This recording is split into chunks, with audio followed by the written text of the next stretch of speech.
Hello, everyone. Thank you for joining us for the Cultural Foodways RFA. The Sovereign Equity Fund is a sister organization of the Native American Agriculture Fund, designed to accelerate investments into Indian country agriculture and food systems.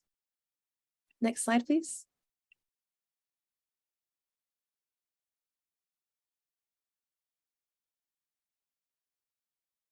Hello, I am Gabrielle Butter, the Associate Communications Officer at the Native American Agriculture Fund. Today, I'm joined by my colleagues Kelly Beam, a graduate student at the University of Kansas and a spring intern at NAF, and Carly Moore, a graduate student at Stanford University and consultant at NAF. We're just waiting a few more moments while more people hop on. But while we're waiting, feel free to drop a note in the chat box saying which TCU you're participating for and where you're signing on from.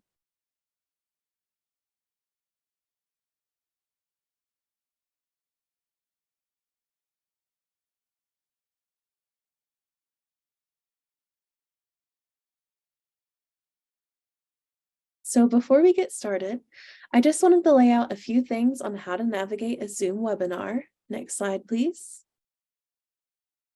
So if you have any questions, we ask that you submit them using the Q&A feature or ask them using the chat box.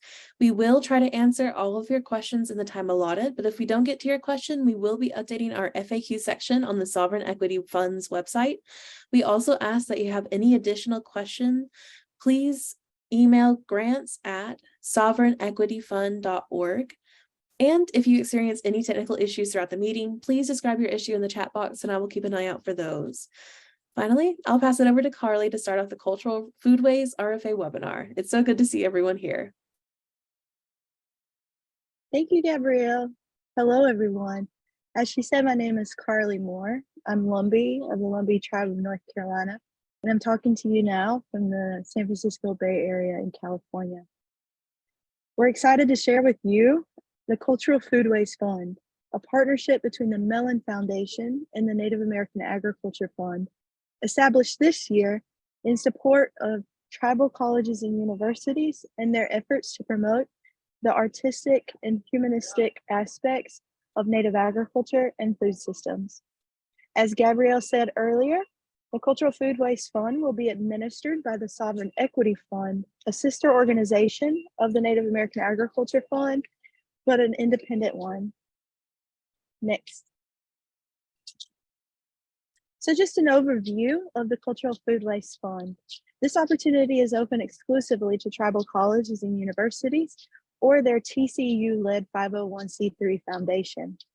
This is an important part of the equation for both Mellon and the Native American Agriculture Fund that we support community-led efforts at TCUs. The Cultural Foodways Fund supports projects that address the arts and humanities in Native agriculture and food systems, and that's defined broadly. Anything that addresses how our people grow, harvest, hunt, prepare food, and pass traditions along. This opportunity is for $200,000 over 2 years in a cohort model that will be operated by SIF. Next. A little bit more information about what we mean by cultural foodways. The hope is to expand knowledge of the arts and humanities of Native food systems and to promote the study, practice, and recognition of Indigenous food and agriculture knowledge at TCUs. We're working with TCUs because we know that you already do this, and we hope to come alongside and support with funds and other resources the activities that are important to you and to your community. Next. The evaluation criteria for our grant is laid out here. I'll go briefly through each point, and then we'll talk about how they all interweave into the application. So we have 6 criteria that add up to 100 points. The first is vision. 20 points are assigned for vision. The description of vision is what is your vision for uplifting the arts and humanities elements of Native food and agriculture? Said a different way, what do you hope to achieve in the broad scheme of things in promoting arts and humanities in Native agriculture? The second criterion is contribution for 20 points.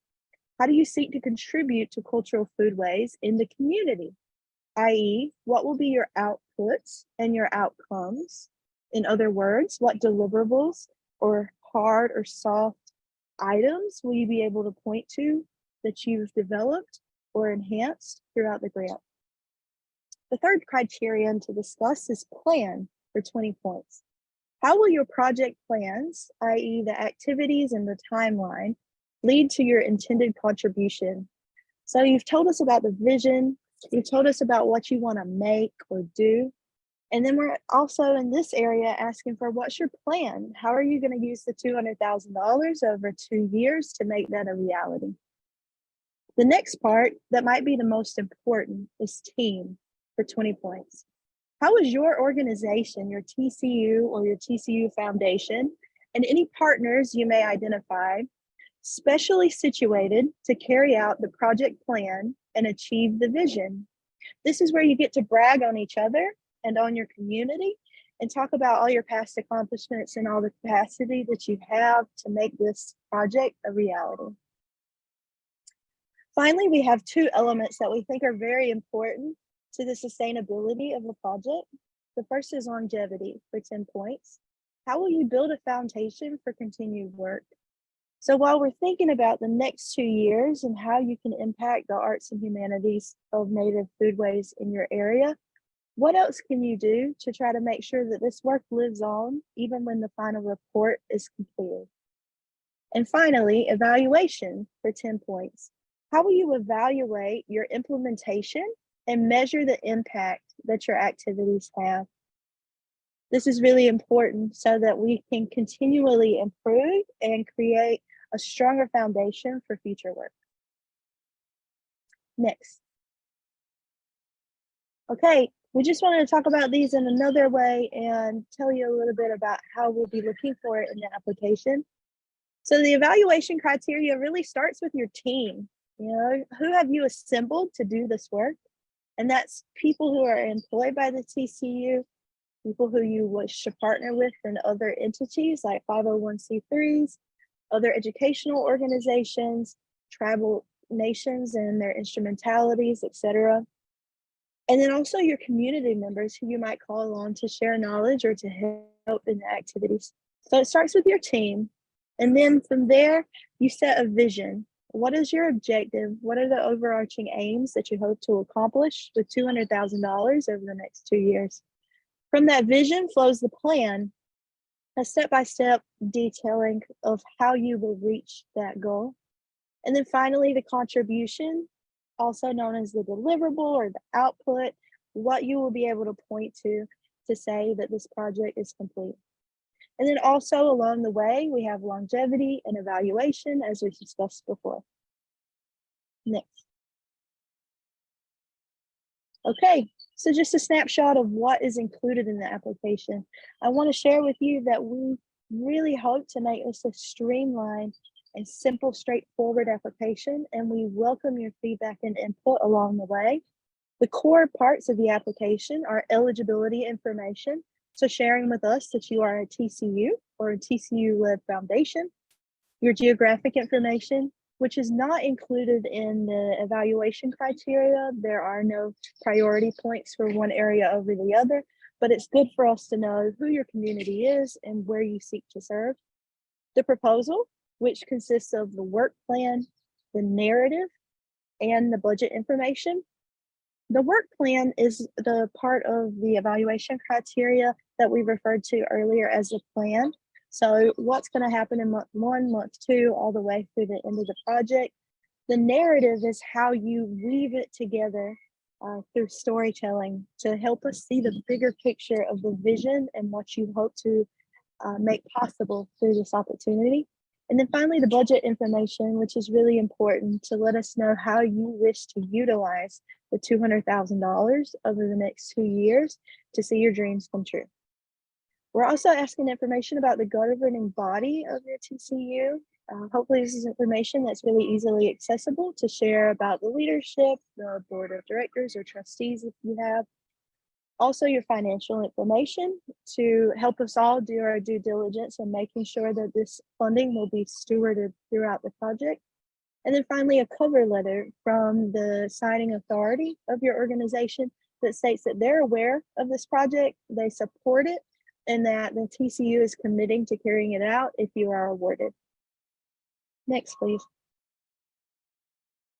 Okay, just a few notes on budget. I've said a few times already that we're hoping to make grants of $200,000 over 2 years, $200,000 over 24 months. The indirect limit is 15% with no exceptions. Applicants must follow the budget guidelines and use the required templates as available on our website and linked in the application. If you have more questions about these, we can cover it once we get through the slides. Next, please. Critical deadlines. So the RFA is open now, and it is set to close on June 1st, 2023 at 11:59 p.m. Central Time. There is no opportunity, to edit the application after the deadline, so we encourage you to make note of this and work as hard as you can to submit before the deadline. Next. Okay, the next few slides are a little example of what you'll need to do to set up an account on our online application system and to submit your proposal. If you go to our website, Cultural Foodways, on the Sovereign Equity Fund's website, you'll find a link that says Apply Now, and it'll bring you to this home page, the Sovereign Equity Fund's Found It page. Everybody who submits will have to submit through the system, and so please let us know if we can help you access it. Once you get to this home page, you're going to click the button Create New Account. I do want to flag something here. Many of you may be familiar with the Native American Agriculture Fund's request for application process, and this home screen might look familiar if you've ever applied for or received a grant from that organization. I want to flag here that while it's the same software, it is a separate portal, and thus you will need to make a new account on the Sovereign Equity Fund's Found It site to be able to pursue this opportunity. Okay, so you click Create New Account. It'll take you through a series of steps in creating your email address, username, and your password to get you into the system. Next. Okay, once you get in, it's going to look something like this, where you have your applicant dashboard, and you'll be able to see a button that says Apply. When you click Apply, you'll see the Cultural Foodways Fund, RFA, and you are able to start an application. Every subsequent time you log in, when you come to your applicant dashboard, you'll be able to see your application under Active Requests. Next, please. Like I said, you're going to click Apply at the top, and then you're going to click the opportunity, your Cultural Foodways opportunity, with the blue Apply button. Next. All right, and then once you do that, it'll open up the application form where it has all the elements we described before, including eligibility, financial documents, your proposal, etc. Next, please. Okay, that's the core of what we wanted to cover, but the really important part today is to hear from you and what questions you may have. And so I'd like to open it up and see what questions there are. And if we could just go over one more time how to ask questions. So you can submit questions via the questions box. It says Q&A on mine. It may look different on your version of Zoom. You can send them to the panelists and hosts in the chat, or send us an email if those don't work. Okay, Gabby, do we have any questions? We currently have no questions just yet.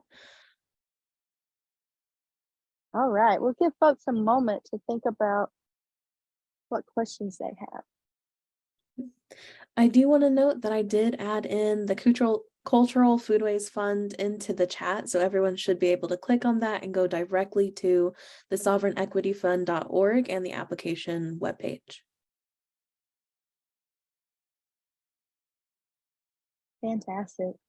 And I still want to invite you, if you care to enter into the chat which TCU you are affiliated with and where you're calling in from. I know that sometimes in this webinar format, it's hard to make a personal connection, but we know that all of this work in food sovereignty, food systems, and especially The cultural aspects are all about relationships. So we'd love to hear from you, which TCU you're representing. And oh, the chat is disabled for viewers. Thank you for letting us know. Let's see if we can open that up. You can also submit chat items in the Q&A if you wish, but thank you for letting us know about that functionality.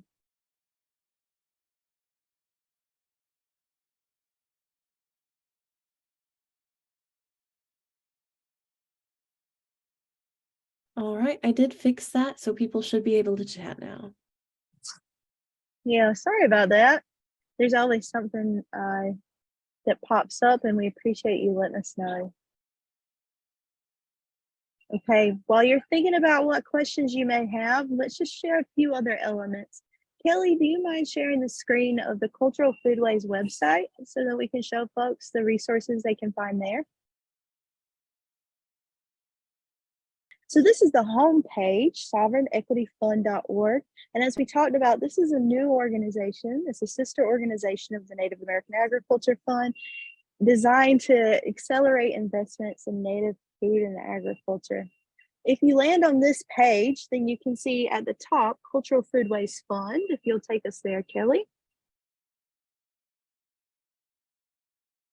All right, so this takes us to the opportunity we're talking about today, the Cultural Foodways Fund for Tribal Colleges and Universities, sponsored by the Mellon Foundation and the Native American Agriculture Fund.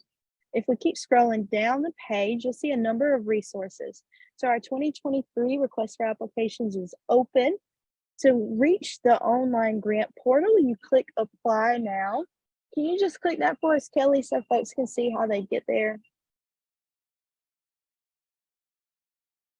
All right, so it takes you to this login page, and obviously you won't have the pre-filled stuff, but you'll just click Create New Account and continue on. So we'll go back into the website to see what other resources are available. All right, so after the Apply Now button, you'll see an introduction. This is the first time that we're offering this opportunity, so I'm sure there's lots of questions and hopefully maybe some excitement as well. Eligibility, as we covered, is a targeted opportunity for tribal colleges and universities, and we are referencing the AHEC list of official TCUs. The opportunity is for $200,000 over 24 months. If you continue on, Kelly. Here are really important downloads that help you through the application process. So the RFA overview, which we're going to cover in just a moment, has more details than we covered in the webinar. Is a really great place, only 4 pages, so you can get a quick snapshot of what this entails. The question list shows you everything we ask in the application in the convenient PDF form. RFA FAQs is a nice place to go if you have something that you don't see addressed elsewhere and you think is a common question that folks would have. Then we have a number of budget items that'll help you fill out the budget. So budget guidelines, which talk about the different categories that we consider, and the budget template, which is an Excel formatted to have you plug and play the line items that you want funded and for what amounts. We have a sample budget filled out so that you can see how we hope that it looks. And then we also have a sample budget narrative. So the budget is the Excel with brief descriptions and numbers.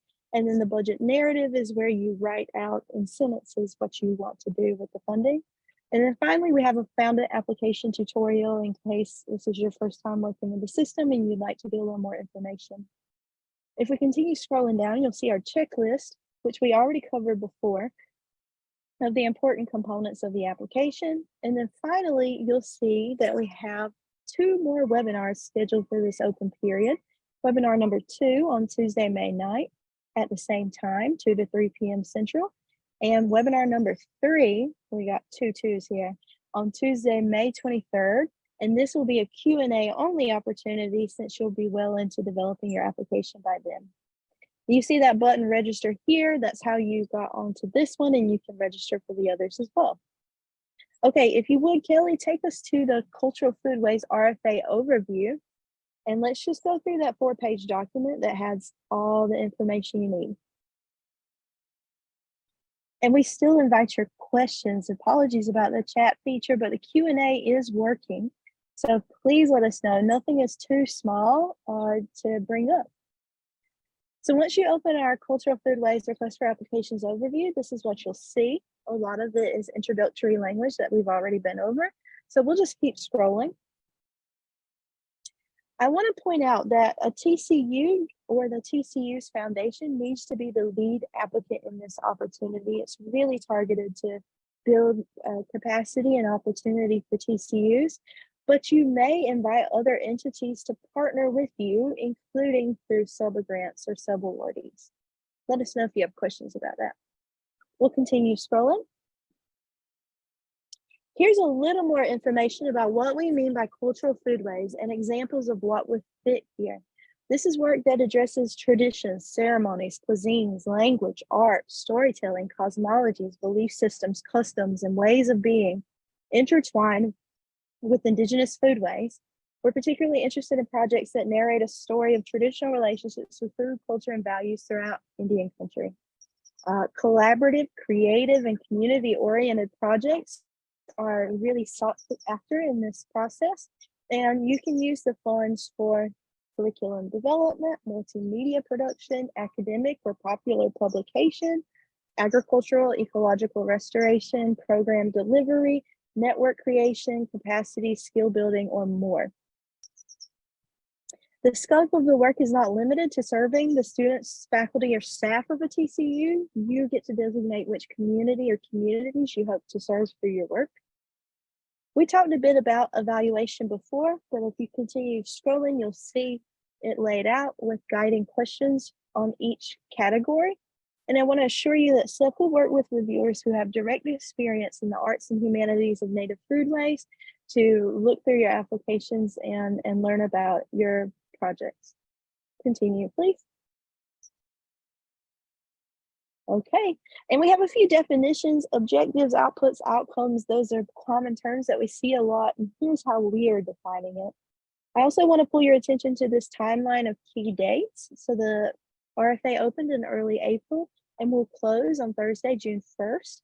We'll have a number of other webinar opportunities, and the panel to review the applications occurs in late June. Decisions will be announced in late July, and the grants will begin September 1st, hopefully in line with your new school year. Okay, we'll continue on. There's just a few more things. SEF takes confidentiality and conflict of interest very seriously.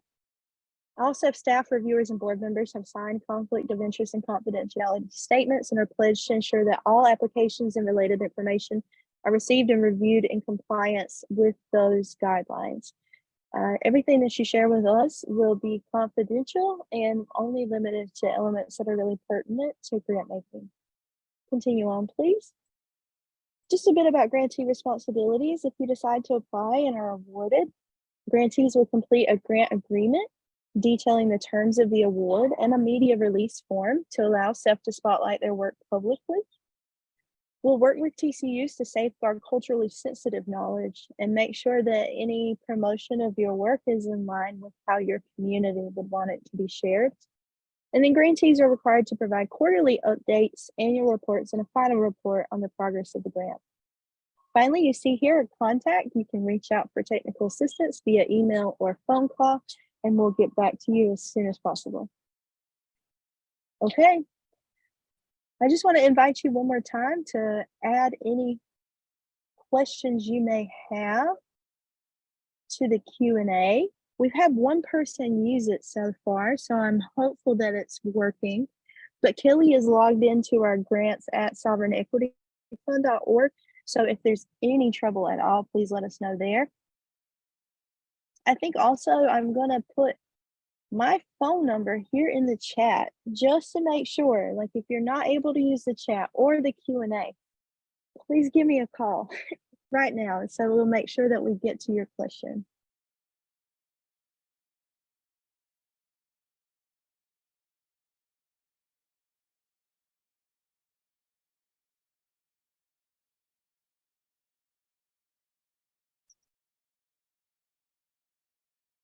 Okay, well, we'll just stay a few more moments and I will ask Kelly to show us one more thing that might be helpful from the website.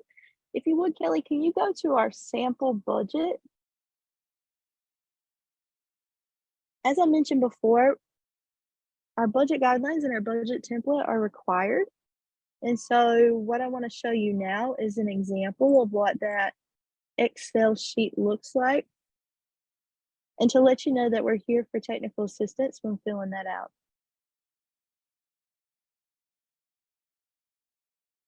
We really want to work hand in hand with you to make this process straightforward and streamlined, as we know you have so much on your plate.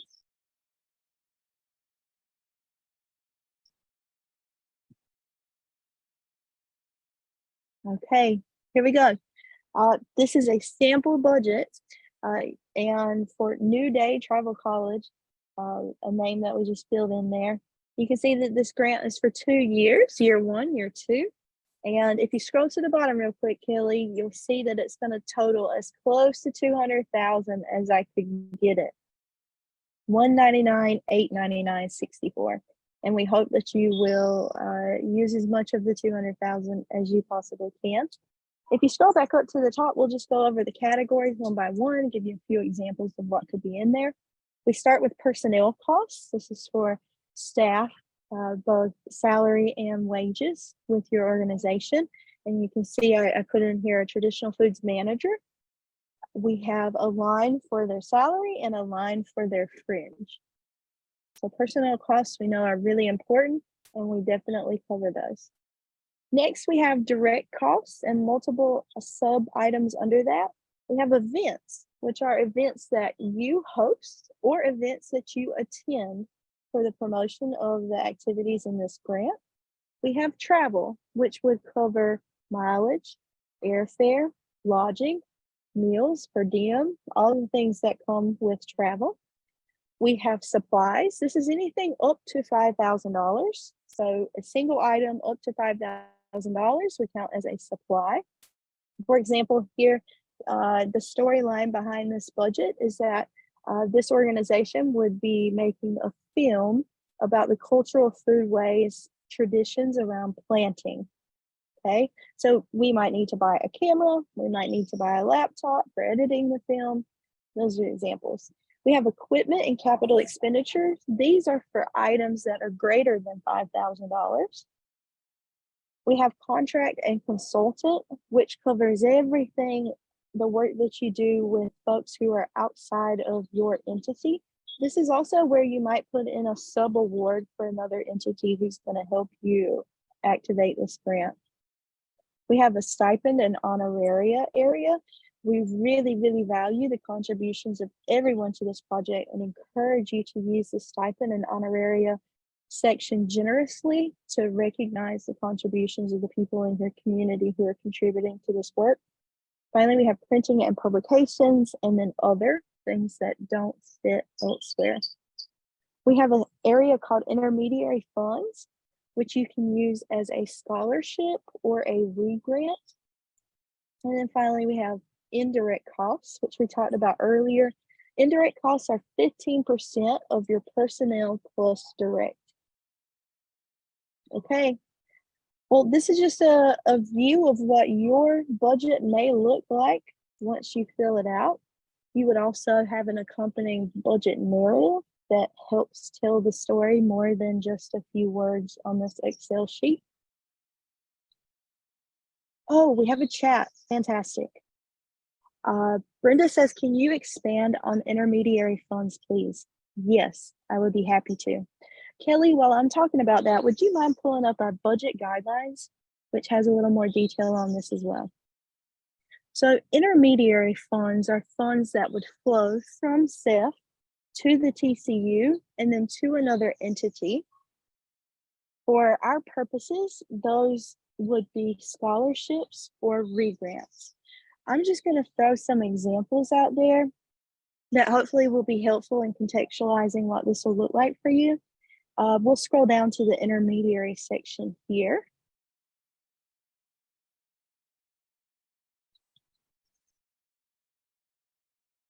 Right here. Okay, Intermediary funds may include funds to be re-granted or loaned to other eligible organizations or entities, or scholarships to be provided to eligible individuals.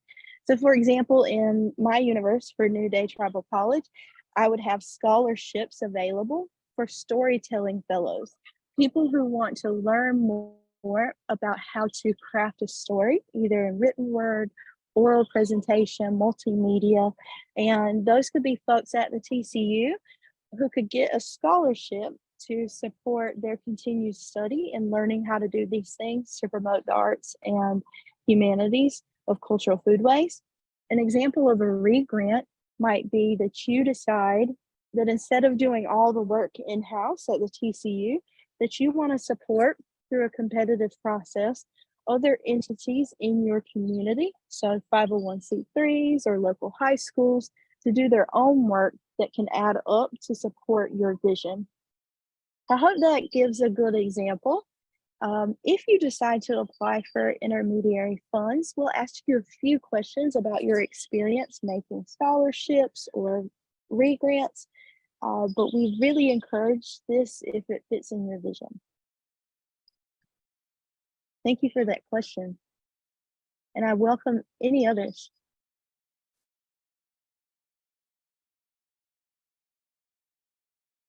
And while we're here, this is just a good opportunity to show you that the budget guidelines give a little more detail than we've covered already. So feel free to access that resource on our website.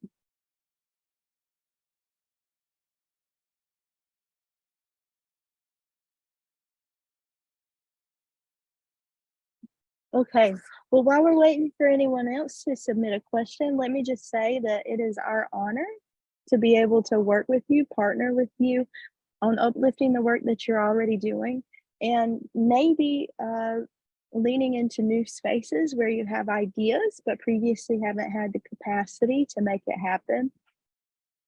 We're really excited also about building a network of relationships between the Sovereign Equity Fund, the Native American Agriculture Fund, Mellon Foundation, and each of your TCUs who decide to participate. We know that this work is really important and is the core of why we care about food and agriculture in our communities. And so we hope that you will consider applying to bring some of this money to your area and to uplift your traditions and ways of being.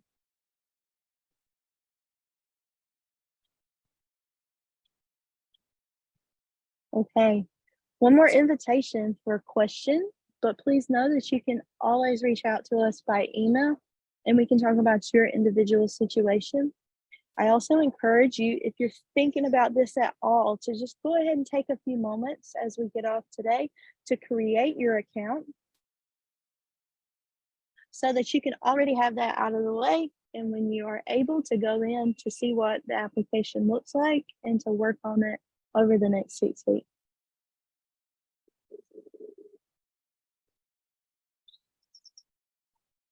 Okay, Kelly, I think we have a contact slide back on our PowerPoint. We'll just put that up so that you know how to get up with us after the webinar is complete. And I want to just say thank you so much to Gabrielle and Kelly for helping this process go smoothly. Here we are, our email and our phone, which goes to voicemail.